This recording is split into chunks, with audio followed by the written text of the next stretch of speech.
warahmatullahi wabarakatuh. Kembali lagi dengan saya, Bu Ariska dalam pembelajaran Bahasa Indonesia kelas 11. Nah, sebelum kita mulai, marilah kita berdoa terlebih dahulu. Minggu kemarin kita sudah melaksanakan penilaian tengah semester PTS. Kemudian hari ini kita akan memulai materi baru, yaitu teks ceramah.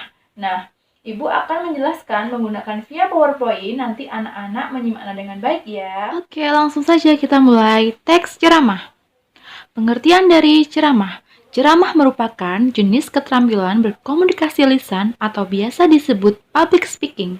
Arti kata ceramah menurut KBBI adalah pidato oleh seseorang di hadapan banyak pendengar mengenai suatu hal, pengetahuan, dan sebagainya. Tujuan ceramah yaitu yang pertama untuk menghibur, pembicara menarik perhatian pendengar dengan sebagai cara.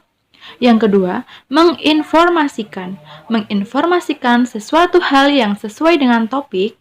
Kemudian yang ketiga, menstimulasi, mempengaruhi atau meyakinkan pendengarnya sesuai dengan topik. Kemudian ciri-ciri ceramah yang baik adalah yang pertama, memiliki tujuan ceramah yang jelas. Yang kedua, isi ceramah mengandung hal yang fakta dan tidak dibuat-buat. Yang ketiga, cara penyampaian ceramah disesuaikan dengan pendengar. Yang keempat, penceramah harus menciptakan suasana yang efektif dengan pendengar. Yang kelima, disampaikan dengan bahasa yang mudah dimengerti. Kemudian yang keenam, menggunakan intonasi, artikulasi, volume yang jelas. Yang ketujuh, pembicara yang dipakai adalah satu arah. Yang kedelapan, ceramah yang baik tidak dapat disela oleh pendengar. Unsur-unsur ceramah. Yang pertama, ada penceramah, yaitu orang yang melakukan kegiatan ceramah. Yang kedua, pendengar, yaitu orang yang menerima nasihat dan petunjuk dari penceramah. Yang ketiga, materi yang diberikan dalam ceramah berasal dari ajaran-ajaran agama. Yang keempat, metode ceramah, yaitu cara-cara yang digunakan seseorang penceramah untuk menyampaikan materi. Kemudian metode ceramah yang baik itu ada impromptu, yaitu metode ceramah tanpa persiapan, menghafal, dilakukan dengan persiapan, kemudian menghafalnya, membaca naskah, melakukan ceramah dengan naskah lengkap, kemudian ekstemporan, yaitu metode ceramah yang menuliskan pokok-pokok pikiran sebagai catatan pengingat. Jenis teks ceramah. Informasi memiliki tujuan menginformasi, memberitahu, dan menjelaskan suatu hal kepada pendengar. Yang kedua yaitu persuasi, bertujuan meyakinkan pendengar untuk mengikuti arahan atau petunjuk dalam ceramah tersebut. Yang ketiga, aksi bertujuan menggerakkan massa atau pendengar melakukan tujuan bersama. Kemudian teknik berceramah, yaitu penceramah tidak boleh terlalu terpaku pada teks ceramah yang sudah disiapkan. Yang kedua, posisi badan tidak boleh terlalu kaku atau berdiri terlalu tegak. Yang ketiga, penceramah sebaiknya berinteraksi dengan pendengar untuk mencairkan suasana. Yang keempat, di sela-sela menyampaikan materi, penceramah dapat menyelipkan humor atau cerita lucu agar pendengar tidak bosan. Yang kelima, tidak perlu penceramah sebaiknya membuat slide yang dapat dilihat di layar sehingga lebih menarik. Kemudian, persiapan ceramah kita itu harus mengetahui tema acara. Yang kedua, mengetahui durasi ceramah yang disediakan.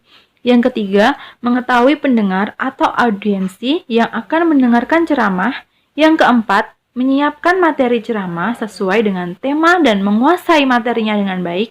Yang kelima, menyusun kata-kata yang mudah dipahami dan diingat.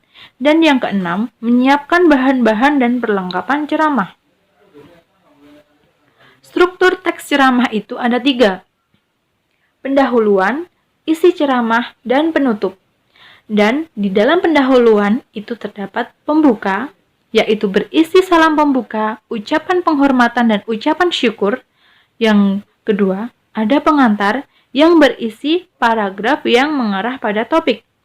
Kemudian isi ceramah itu ada inti yang berisi paparan penceramah, pandangan umum, serta ilustrasi. Kemudian yang kedua ada gagasan yang berisi ide besar yang ingin disampaikan pendengar. Kemudian, di dalam penutup terdapat simpulan, ucapan permintaan maaf, dan salam penutup.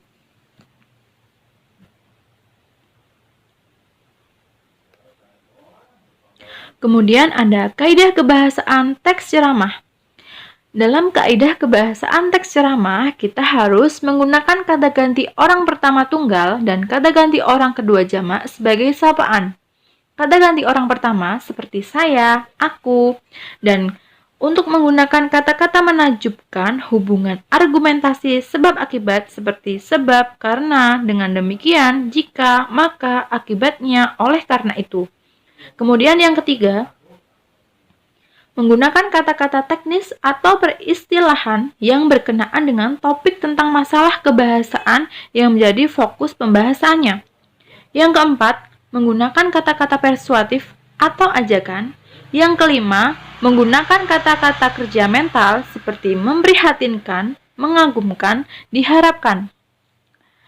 Kemudian, untuk menyusun teks ceramah, kita harus memperhatikan yaitu membatasi subjek, menyusun ide pokok menurut tahapan urutan alur dasar ceramah, memasukkan dan menyusun submateri yang berhubungan di setiap pokok, memeriksa draft kasar untuk meyakinkan bahwa subjek telah cukup terekam dan mencerminkan. Kemudian untuk tugasnya, susunlah teks ceramah dengan memperhatikan isi, tujuan kebahasaan, tema, dan struktur. Gunakan bahasa yang baik ya. Nah, itu tadi adalah penjelasan dari Ibu mengenai teks ceramah dan juga pengertian-pengertiannya. Untuk itu, jangan lupa tugasnya dikerjakan tepat waktu dan dikirim di JB Class. Mungkin hanya itu dari Ibu yang bisa Ibu sampaikan. Ketika ada yang tanya, bisa di kolom komentar, dan juga presensi jangan lupa. Cukup sekian dari Ibu. Wassalamualaikum warahmatullahi wabarakatuh. Jangan lupa jaga kesehatan.